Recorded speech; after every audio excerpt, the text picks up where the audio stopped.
Assalamualaikum warahmatullahi wabarakatuh. Waalaikumsalam warahmatullahi wabarakatuh. Kami panitia penerimaan santri baru SMA Pesantren Al-Fada yang kali ini berkesempatan untuk menyampaikan tata cara seleksi atau tes bagaimana masuk menjadi santri SMA Pesantren Al-Fada. Dan kali ini kami bersama Bu Isna dan saya sendiri Bu Nafi yang nantinya akan menyampaikan ya tata caranya bagaimana saja. Nanti kita mungkin akan memulainya dengan beberapa Q&A atau tanya jawab ya Bu Isna ya. Jadi kali ini kita akan ada Q&A. Oke, bisa kita mulai mungkin ya? Oke, jadi untuk penerimaan siswa baru ini nanti kan tentunya ada beberapa alurnya ya Bu ya. Tentang waktunya juga kita harus sampaikan. Jadi sebenarnya kapan Bu tesnya itu akan dimulai? Oh iya, jadi pelaksanaan seleksi masuk SMA Pesantren Al-Fada akan dilaksanakan pada tanggal 21 Maret 2021 hari Ahad. Nah, dicatat ya, 21 Maret 2021, yaitu hari Ahad. Oke, berarti tinggal beberapa hari saja ya? Iya, ini sangat dekat sekali. Terus tempatnya di mana Bu? Oh ya, ini yang perlu Bapak Ibu Wali Santri dan juga teman-teman calon santri baru tahu bahwa kami melaksanakan tes secara offline yang akan dilaksanakan di tempat Pondok Pesantren Al-Fada langsung, dan itu dilaksanakan di tempatnya. Jadi calon santri baru harus datang ke Al-Fada untuk melaksanakan tes seperti itu. Tesnya akan dimulai pukul berapa? Tesnya tadi udah disampaikan ya, tanggal 21 Maret dan akan dimulai pukul 8 pagi sampai jam 11 pagi. Jadi silahkan bisa dipersiapkan untuk datang awal jam 8 kita mulai sampai jam 11 siang. Baik. Lalu apa saja persyaratan yang harus dilengkapi atau persyaratan yang harus dibawa mungkin oleh pesertanya? Oh ya, yang harus dilengkapi adalah pertama, untuk peserta itu hanya boleh didampingi oleh maksimal 2 wali, boleh orang tuanya atau mungkin saudaranya, tapi maksimal adalah 2, boleh 1 juga boleh, tapi maksimal adalah 2 orang. Nah, selama mau datang ke Al-Fada itu harus memenuhi prokes, jadi harus pakai masker, harus steril ya, jadi harus bersih dari rumah, sudah cuci tangan, sudah pakai hand sanitizer, jadi udah benar-benar bersih, harus pakai masker. Kedua-duanya semuanya harus pakai masker, entah 2 orang atau mungkin 3 orang sama santrinya ya, maksimal 3 orang sama santrinya harus pakai masker. Kalau nggak pakai masker berarti nggak boleh masuk Oh ya? iya, kalau nggak pakai masker nggak boleh masuk, dan juga kalau misalnya lagi sakit juga tidak boleh masuk ya, tidak boleh. Jadi pastikan harus sehat. Karena nanti di depan juga dicek suhunya ya Bu ya, sama petugasnya ya. Di depan bakalan dicek suhunya oleh petugas. Nah, jadi berkaitan dengan syarat-syarat tadi ya, jadi selain harus memenuhi prokes, selain itu juga calon santrinya ya, itu harus memakai pakaian yang rapi dan juga sopan. Untuk yang putra pakai peci, yang putri otomatis harus pakai jilbab dan juga pakai rok ya bawahnya. Jadi kita karena di pesantren, kita untuk yang calon santri putri itu pakainya rok, boleh pakai gamis ataupun rok yang biasa, rok itu juga boleh. Rok potongan. Iya, kayak gitu. Jadi harus sopan gitu kan. Nggak boleh pakai celana jeans ya. That's right. Celana kulot juga nggak boleh ya.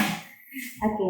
Jadi nanti ketika peserta beserta walinya sudah lolos dari protokol kesehatan ya, masuk ke Al-Fada, nanti alur di tempat tesnya itu bagaimana? Oh ya, jadi tadi kan syarat-syaratnya harus pakai ini, harus pakai prokes, harus berpakaian rapi gitu ya. Setelah itu wali santri dan juga calon santri datang ke Al-Fada. Nah, nanti dicek suhunya di gerbang atas. Nah, jadi for your information, untuk informasi tambahan bahwa gerbang Al-Fada itu dialihkan ke gerbang utara. Nanti mapnya akan di-share di grup ya.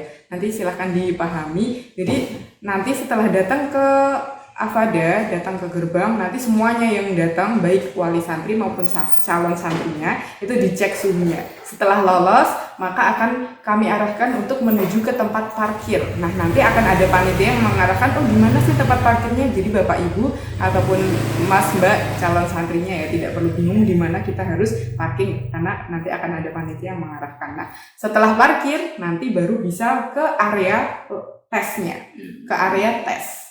Jadi alurnya sekali lagi ya, dari datang dicek suhunya, kemudian cuci tangan. Oh ya, tadi ada yang kelupaan, cuci tangan dengan sabun yang disediakan oleh panitia. Setelah cuci tangan semuanya baru ke tempat parkir.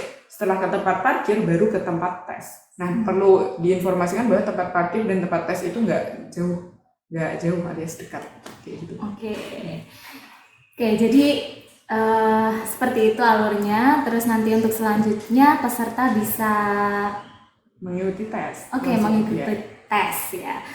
Sebelum tes itu harus registrasi ulang dulu atau bagaimana? Oh ya, itu juga ada alurnya ya. Jadi setelah calon santri dan juga wali santrinya datang, parkir, udah turun, baru ke bagian registrasi. Jadi registrasi itu pendataan ulang, kayak oh ya yang sudah hadir siapa, yang belum siapa gitu. Kan udah registrasi atau pendaftaran. Setelah itu kami arahkan untuk ke bagian tes tertulis di ruangan tersendiri. Jadi perlu Bapak Ibu dan juga calon santri itu ketahui bahwa tesnya itu tidak harus menunggu semua peserta datang. Jadi begitu datang registrasi langsung ke tes tertulis, tidak perlu menunggu yang lain. Tes tertulis. Nah, nanti setelah tes tertulis selesai, keluar ruangan, kemudian menuju ke ruangan wawancara. Oke, gitu. Berarti ada 2 tahapan tes ya, tes tertulis dan wawancara. Dan itu terpisah ruangan. Oh iya, ruangannya terpisah karena kalau dalam satu ruangan nanti takutnya berkerumun kan, jadinya tidak menjaga prokes. Jadi kita tetap ada satu ruang untuk tes tertulis, kemudian pindah ke ruangan untuk tes wawancara. Nah, untuk wali yang mengantar ini boleh masuk ke ruangan tes atau tidak? Oh iya ini. Untuk wali yang mengantar itu akan kami sediakan ruangan khusus untuk ruang tunggu. Jadi selama tes tertulis berlangsung, wali itu menunggu di ruang tunggu. Nah, namun nanti ketika wawancara berlangsung, salah satu wali, satu aja ya, boleh bapaknya atau ibunya atau siapapun yang mengantar, tapi cuma salah satu itu mendampingi anak ketika tes wawancara. Jadi ketika tes tertulis anak sendiri, walinya di ruang tunggu. Ya, jadi ada 3 ruang nanti, ruang tunggu, ruang tes tertulis, sama ruang wawancara, ya kan? Yang didampingi ketika wawancara, tapi cuma satu saja yang mendampingi. Nah, ini kan pastinya calon santri itu kan pasti bertanya-tanya Bu tentang tesnya, tes tertulisnya. Nah, itu kira-kira kisi-kisi soalnya itu bisa diinformasikan nggak? Iya, boleh banget santri. Boleh banget nih untuk model model belajar ya. Jadi ada persiapan sebelumnya. Jadi tes tertulis mulai dari tertulis dulu ya. Yang tertulis itu ada yang pertama ada matematika. Ya, ini penting banget ya. Mungkin bisa dicatat oleh calon santri. Nih, ada matematika, ada bahasa Inggris, sama ada literasi. Nah, untuk yang matematika, jangan berpikir dulu ya, wah ini bakalan susah nih, aku nggak ngerti matematika, don't worry about it. Jadi matematika, nanti yang bakalan diteskan adalah ada tentang bilangan. Nah, pasti udah pernah belajar bilangan kan di SMP. Setelah bilangan, ada juga materi tentang aritmatika sosial. Aritmatika sosial itu tentang jual beli lah, pasti suka ya, pernah ya praktek jual beli, untung rugi dan teman-temannya kayak gitu. Kemudian ada bangun ruang datar, itu kayak kubus, persegi panjang, ada limas, prisma yang kayak gitu-gitu, yang bangun datar. Kemudian ada yang bangun ruang lengkung, itu kayak yang kerucut, tabung, bola, kayak gitu. Jadi ada 2 ruang, yang ada yang melengkung, ada yang datar.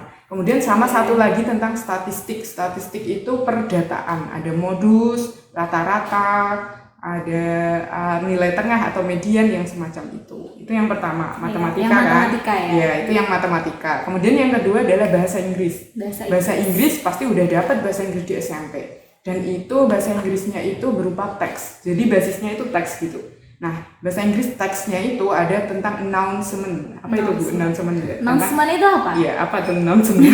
Jadi announcement adalah pengumuman ya. Pengumuman. Tentang pengumuman. Yang kedua tentang teks deskriptif, tapi dalam bahasa Inggris otomatis. Iya. Yang ketiga tentang teks report.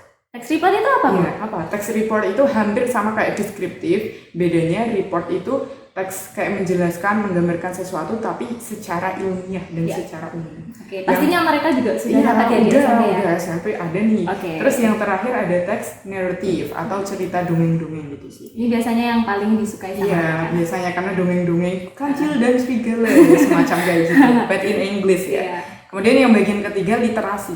Literasi itu isinya tentang scientific atau keilmuan, tentang ilmu pengetahuan, baik ilmu pengetahuan alam ataupun yang lainnya ya. Intinya tentang ilmiah. Yang kedua tentang kebangsaan. Ya, karena kita bangsa Indonesia otomatis membahas tentang kebangsaan Indonesia. Seberapa cinta sih kita sama negara kita. Kayak gitu. Itu aja sih poinnya, ada 3 hal itu. Tes ini ya. Yang tes nasionalisme. Iya, nasionalisme itu yang bagian part terakhir tadi. Jadi ada 3 poin. Oke, jadi itu ya kisi-kisinya ada 3. Yang pertama ada matematika, bahasa Inggris, dan teks literasi. Nanti dipelajari saja sebelum tes. Terus selanjutnya Bu, untuk tes wawancaranya itu kira-kira isinya bagaimana? Oh ya, untuk tes wawancara ini bakalan ditanyakan, ya wawancara itu ditanyain kayak kehidupan sehari-harinya gimana. Lebih ke psikotes kayak gitu ya. Ya udah dijawab aja, kita santai sih yang wawancara. Kemudian selain itu kita juga nanyain beberapa hal tentang matematika dasar. Apa sih matematika dasar itu? Kayak penjumlahan, pengurangan, perkalian, sama pembagian. 4 hal itu kan dasar kan. Jadi itu yang bakalan bukan yang dites serius, enggak, kita cuma tanya-tanya aja. Selain itu juga ada bacaan Al-Qur'annya. Bacaan Al-Qur'an. Jadi nanti membaca Al-Qur'an gitu loh. Membaca Al-Qur'an itu bakalan Al-Qur'annya kita sediakan dari pondok. Jadi Bapak Ibu dan teman-teman tidak perlu membawa Al-Qur'an, nggak apa-apa, karena kami akan menyediakan Al-Qur'annya. Nah, selain Al-Qur'an juga kami akan menanyakan hafalan teman-teman itu sampai mana. Jadi kalian nggak harus hafal berapa juz, itu tidak harus. Jadi kita cuma menanyakan sampai mana sih hafalannya. Kalau misalnya sampai juz 30 sudah hafal, ya udah kita nanya seputar yang sudah dihafalkan. Kalau belum dihafalkan ya tidak kita nggak tanyakan ya. Ya. Terus selain itu satu lagi nih, bacaan sholat. Bacaan sholat. Iya, bacaan sholat. Kalau yang wajib banget. Iya, wajib banget, harus tahu. Setiap hari, harus bisa tuh. Itu bacaan sholat. Udah, itu aja sih. Oke. Jadi ketika nanti sudah tes tulis, sudah wawancara, selanjutnya peserta itu disuruh ngapain, Bu? Oh ya, kan udah tes tertulis, udah tes wawancara. Nah di situ kan tadi wawancaranya sama orang tua tuh. Ya, sama orang tua. Setelah tes wawancara berarti prosesi tes kan udah selesai. Maka sudah bisa untuk kembali ke rumah. Pulang udah bisa. Karena pengumumannya tidak langsung diumumkan hari itu juga. Tidak langsung diumumkan hari itu juga. Jadi kapan kira-kira pengumumannya? Jadi pengumumannya itu akan kami informasikan melalui grup ataupun website pendaftaran ya. Dan itu pengumumannya maksimal 1 minggu setelah tes berlangsung. Itu maksimal, bisa kurang dari, bisa saat itu juga. Jadi maksimal itu hari Ahad tanggal 28 Maret 2021. Itu maksimalnya. 1 pekan berikutnya itu maksimalnya ya. Iya, betul sekali. 1 pekan setelah tes berlangsung. Itu teman-teman calon peserta didik baru atau santri baru membawa alat tulis sendiri atau disediakan oleh panitia ya Ibu? Untuk alat tulis itu kami disediakan dari pondok. Jadi mulai dari lembar jawabnya, kemudian kalau matematika kan butuh kayak coret-coretan gitu ya, itu coret-coretan, kemudian alat tulis, entah pakai pulpen kayak gitu nanti akan kami sediakan dari pondok. Tapi tidak salah juga kalau calon santri bawa sendiri juga ya, sebagai cadangan. Barangkali lebih nyaman pakai punya sendiri gitu ya. Oke. Nanti ini Bu, tes tulis itu memakan waktu berapa lama? Oh ya, tes tulis itu waktunya maksimal ya, maksimal 90 menit alias 1,5 jam. Itu berapa soal? Maksimal. Oh ya, 40 soal. 40 Tadi belum soal. dijelaskan. Iya. Ada 40 soal. Tadi ada matematika, ada bahasa Inggris sama ada literasi. Jadi itu ada 40 soal. Berupa matematikanya 10, kemudian bahasa Inggris 10, sama yang sisanya itu tentang literasi. Dan juga 40 soal ditambah itu yang pilihan, jadi ada pilihan ganda sama uraian. Oh, ada uraian Iya, juga. ada uraian. Pilihan gandanya kan ada 40. Uraiannya itu ada 4 soal, ada 10% dari pilihan gandanya, yaitu 4. Iya. Jadi nanti calon santri baru memang harus benar-benar mempersiapkan diri ya. Lebih dini lebih baik. Karena waktunya juga tinggal 4 hari ya. Iya, tinggal sebentar banget. Iya, tinggal 4 hari lagi. Jadi silahkan dipersiapkan semaksimal mungkin agar nanti juga bisa lolos dan jadi santri SMA Pesantren Al-Fada. Ada lagi ya, ada tambahan nih. Kan tadi saya bilang ya untuk alat tulis itu kan disediakan panitia. Nah itu sebenarnya kan kita nggak boleh bergantian kayak gitu kan. Tapi alat tulis dari kami yang setelah digunakan oleh satu orang itu bakalan kami sterilkan gitu loh. Dengan mungkin disemprot sampai kalau kayak gitu. Tapi kalau teman-teman itu nggak yakin dan lebih nyaman kayak yang tadi disampaikan Bu Nafi, itu boleh banget pakai punya sendiri, karena kalau pakai punya sendiri mungkin kalian lebih merasa lebih self, lebih aman gitu. Tapi kalaupun pakai punya sini, kita juga tetap menjaga prokes ya. Jadi tetap disemprot dan insya Allah itu bakalan aman. Oke. Ya, mungkin itu ada yang ingin disampaikan lagi, Bu? Sepertinya sudah ya, sudah disampaikan semua ya, baik. Prosedurnya seperti itu. Ya, karena Bu Isna juga sudah selesai menjelaskan tentang bagaimana tata cara keseluruhan untuk mengikuti tes seleksi masuk di SMA Pesantren Al-Fada. Mungkin kami cukupkan sekian pertemuan kita kali ini ya, Bu Isna ya. Terima kasih atas waktunya. Wassalamualaikum warahmatullahi wabarakatuh.